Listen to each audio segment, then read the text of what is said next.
একেবারে চ্যালেঞ্জ দিচ্ছে কি বলবেন? সময় কথা বলবো। আমি আবারও বলছি, ওই নটোরিয়াস ক্রিমিনালের নিয়ে আমি বলে সময় নষ্ট করতে যাবো না। মমতা ব্যানার্জির বিরুদ্ধে আমার লড়াই, ওনার নীতির বিরুদ্ধে লড়াই, সেটা বলুন, কিছু কোশ্চেন উত্তর দিচ্ছি। কেউ যদি ধর্ষণ করে বা রেপ করে, তাকে গলা পর্যন্ত পুঁতে পাথর ছুঁড়ে হত্যা করার নিদান দেওয়া আছে। তারপরেও ইচ্ছাকৃতভাবে বিশৃঙ্খলা তৈরি করার কথা বলছে। এই যে বিশৃঙ্খলা তৈরি করছে, অর্জুন সিংয়ের বিরুদ্ধে তৃণমূল কংগ্রেসের অবস্থান কি? যে নটোরিয়াস ক্রিমিনালটা বারবার অবাঞ্ছিত কথা বলে বেড়াচ্ছে, আমার বিরুদ্ধে কথা বলছে, আমার বড় বাজারের বিরুদ্ধে কথা বলছে, আমার চাচাজানদের বিরুদ্ধে কথা বলছে, সেই নটোরিয়াস ক্রিমিনালটা অর্জুন সিং এর বিরুদ্ধে একটাও কথা বলছে? রাজ্য প্রশাসন কি করছে? মমতা ব্যানার্জি কি করছে? এত বড় কথা বলছে, রাজ্যে হিংসা ছড়িয়ে যাবে।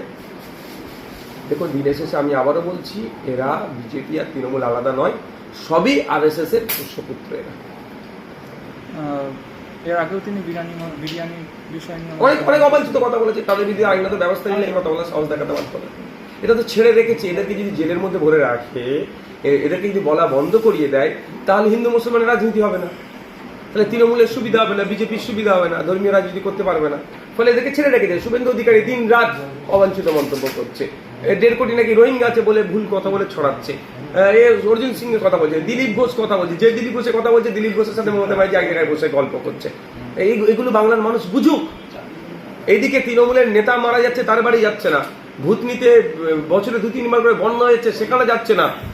মুর্শিদাবাদের তারানগরে বন্যাতে, সেখানে আপনার গঙ্গা ভাঙনে, পদ্মা ভাঙনে বাড়ি তলিয়ে যাচ্ছে। 100-150 মতো বাড়ি ক্ষতিগ্রস্ত হয়ে গেল, পরিবার ক্ষতিগ্রস্ত হয়ে গেল, সেখানে পৌঁছাচ্ছে না।